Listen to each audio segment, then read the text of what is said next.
Sir, सबसे पहले मैं सर जो खामियां ये 2014 से लेकर के आज तक ये 1995 अमेंडमेंट एक्ट के बारे में मैं सिर्फ नहीं कह रहा हूं, हमसे पहले कांग्रेस के जमाने में भी कई यहाँ इस मुद्दे को लेकर के कमेटियां और अलग अलग जगह में इसका विवरण किया गया है। सबसे पहले सर 1976 में वक्फ इंक्वायरी रिपोर्ट पेश किया गया था और 1976 वक्फ इंक्वायरी रिपोर्ट में जो बड़ा रिकमेंडेशन आया मैं आपके सामने में पढ़ के सुनाना चाहता हूं। 1976 वक्फ इंक्वायरी रिपोर्ट में कहा गया है सारा वक्फ बोर्ड्स जो है मुतवालिस के कब्जे में चले गए हैं, उसको डिसिप्लिन करने के लिए प्रॉपर कदम उठाया जाना चाहिए।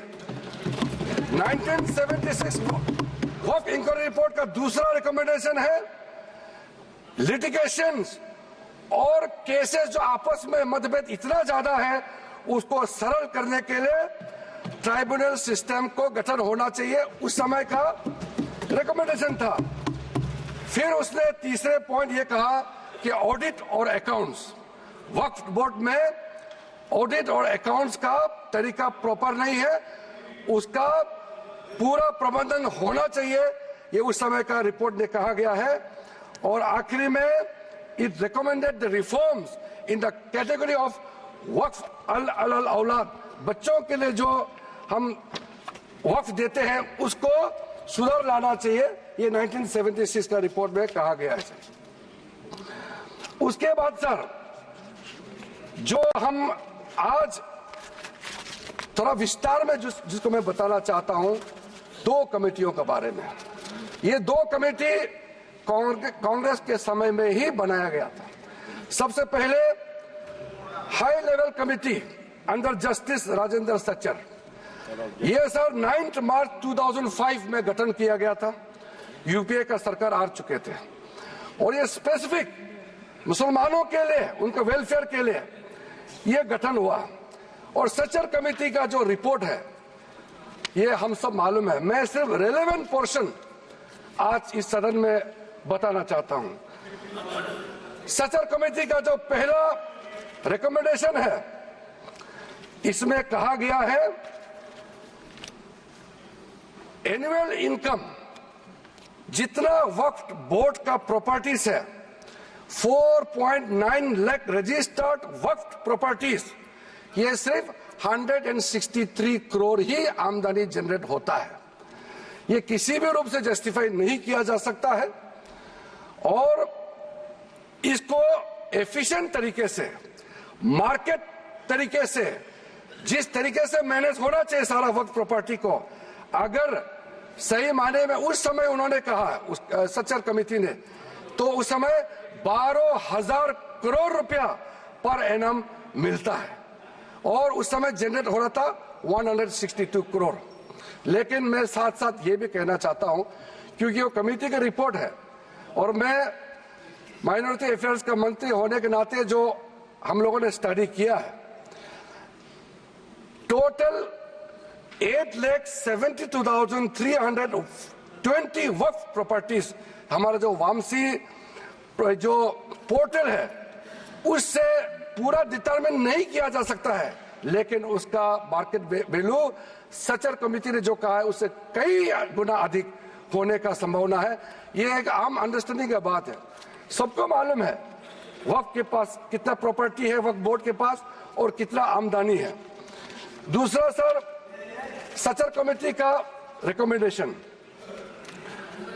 सच्चर कमेटी ने आप यूपीए का समय में ही आपने कमेटी का रिपोर्ट एक्सेप्ट किया, उसमें कहा गया कि अभी जो मौजूदा वक्फ बोर्ड है उसको ब्रॉड बेस किया जाना चाहिए, जो लोग मेंबर होते हैं जो लोग इस कमेटी में जिस वक्फ बोर्ड में है उससे काफी नहीं है, इसलिए इसका ब्रॉड बेस होना चाहिए, रिप्रेजेंटेशन ज्यादा होना चाहिए।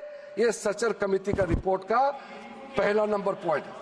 इसमें सर दो महिला सेंट्रल वक्फ काउंसिल और स्टेट वक्फ बोर्ड में होना चाहिए। ये भी सचर कमेटी का ही रिकमेंडेशन है। सेक्रेटरी जो होते हैं सेंट्रल वक्फ काउंसिल का, वो joint secretary level government of India का उस स्तर का ऑफिसर होना चाहिए। उसमें अंडर सेक्रेटरी का जूनियर ऑफिसर लेवल जो बनाया है, उसको आप रैंक को ज्वाइंट सेक्रेटरी लेवल तक उसको उठाना चाहिए। ये उसी कमेटी का रिपोर्ट में आया है। और जो स्टेट में वक्फ बोर्ड है उसमें क्लास 1 ऑफिसर होना चाहिए। सचर कमेटी ने सीधा ये कहा है कि प्राथमिकता महिलाओं और बच्चों को दिया जाना चाहिए।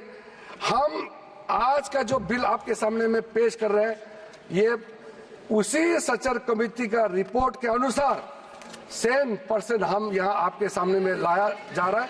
और आपको तो खुश होना चाहिए, ये कमेटी आपने बनाया सर।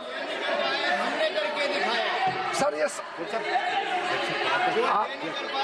सर हमने शांति से इनकी बात सुना। अध्यक्ष महोदय जी,